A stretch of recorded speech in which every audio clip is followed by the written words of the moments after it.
नमस्कार। हिंदी साहित्य के साधकों एवं आध्या एकेडमी के संपूर्ण साहित्यिक परिवार को मेरा सादर प्रणाम। आज का यह मंच किसी एक व्यक्ति का परिचय मात्र नहीं, बल्कि लोक साहित्य और चेतना के अद्भुत समन्वय का साक्षात्कार है।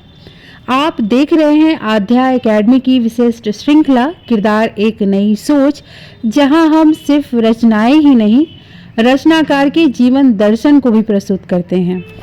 आज किरदार एक नई सोच के अंतर्गत हम जिस साहित्यकार को पूरे सम्मान और गर्व के साथ प्रस्तुत कर रहे हैं, वे हैं लाल बहादुर चौरसिया लाल जी।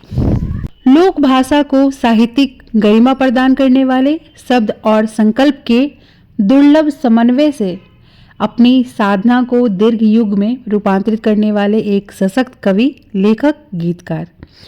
वे उस परंपरा के साहित्यकार हैं जिनके लिए लेखन व्यवसाय नहीं, जीवन धर्म है। उत्तर प्रदेश के जनपद आजमगढ़ हिंदी साहित्य की उर्वर और गौरवशाली भूमि, जहां हरिऔध, श्याम नारायण पांडे, राहुल सांकृत्यायन और कैफी आजमी जैसी विभूतियां उत्पन्न हुई, उसी पावन धरती ग्राम टहर किशुनदेवपुर गोपालगंज में दिनांक 5 अक्टूबर 1976 को एक किसान परिवार में जन्म लेते हैं लाल बहादुर चौरसिया लाल जी। माता श्रीमती गुलेची देवी और पिता श्री दयाराम चौरसिया से प्राप्त संस्कार, श्रम और सादगी उनके व्यक्तित्व की मजबूत नींव बने। इनकी शैक्षिक योग्यता स्नातक है, परंतु उनकी वास्तविक शिक्षा जीवन, समाज और लोकानुभव से हुई। खेती, किसान, व्यवसाय और सामाजिक दायित्वों के बीच उन्होंने यह सिद्ध किया कि साहित्य केवल फुर्सत का नहीं, संकल्प का कार्य है।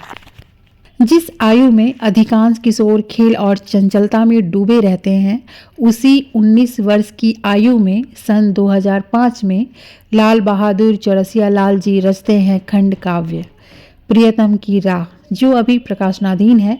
यह कृति सामान्य प्रेम काव्य नहीं, बल्कि ईश्वर प्रेम, गुरु तत्व और आत्मिक खोज की अद्भुत काव्य यात्रा है।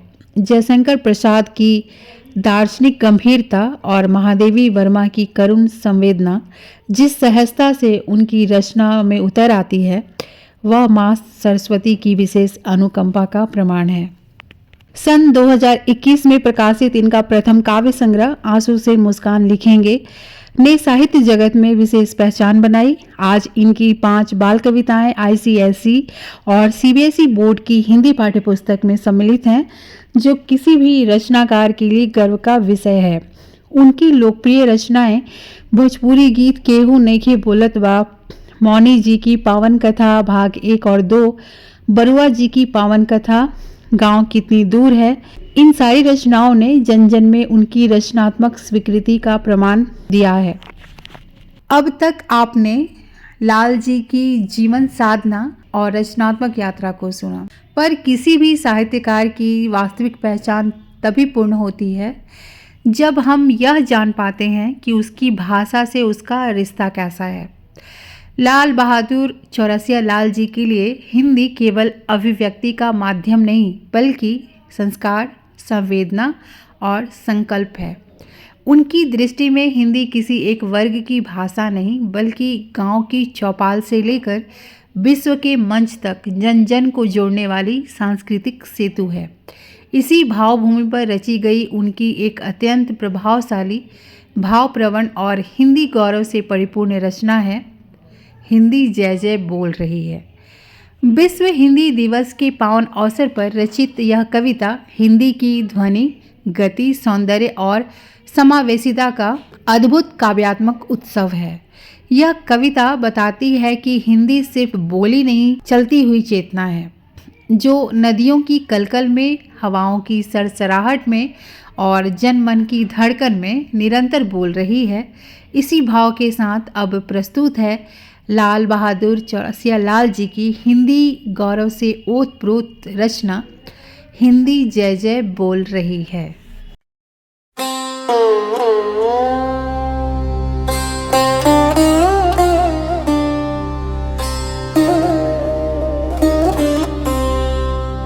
हिंदी जय जय बोल रही है, हिंदी जय जय बोल रही है, हिंदी जय जय बोल रही है। छनन छनन मृदु मोहक स्वर में गाँव गाँव शहर शहर में वातायन के बंद पटों को धीरे धीरे खो रही है। हिंदी जय जय बोल रही है, हिंदी जय जय बोल रही है, हिंदी जय जय बोल रही है।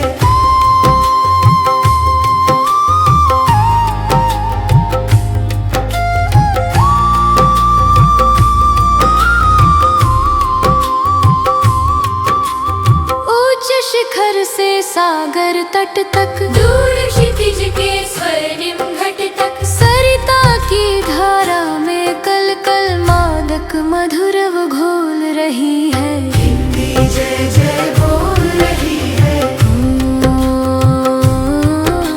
स्वर व्यंजन का थाट निराला लेकर अनुस्वार की हाला, अनुनासिक रस पान कराकर संवादों को तोल रही है। हिंदी जय जय बोल रही है, हिंदी जय जय बोल रही है।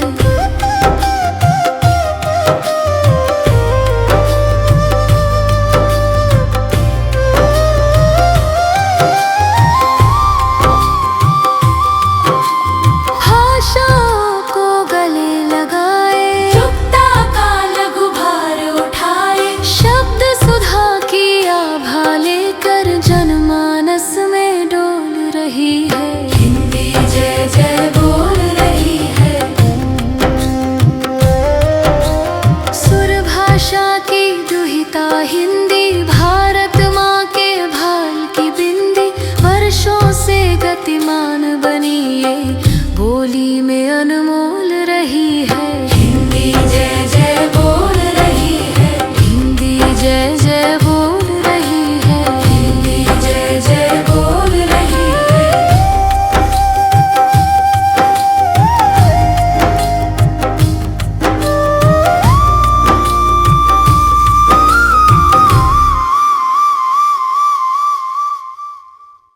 प्रस्तुत कविता हिंदी की गरिमा, लोक भाषाओं की आत्मीयता और आधुनिक चेतना की स्वीकृति तीनों को साथ लेकर चलती है। यही कारण है कि लाल बहादुर चौरसिया लाल जी की हिंदी क्लासरूम तक सीमित नहीं, वह जीवन के हर कोने में स्वाभाविक रूप से स्पंदित होती है।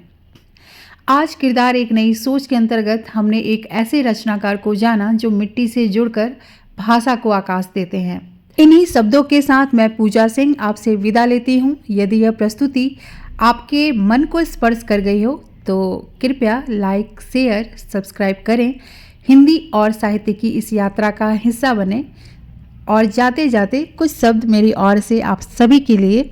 हालात के कदमों पर सिकंदर नहीं गिरता, हालात के कदमों पर सिकंदर नहीं गिरता, टूटता कोई तारा तो ज़मीं पे नहीं गिरता, गिरता है शौक से दरिया समंदर में, गिरता है शौक से दरिया समंदर में, लेकिन किसी दरिया में समंदर नहीं गिरता।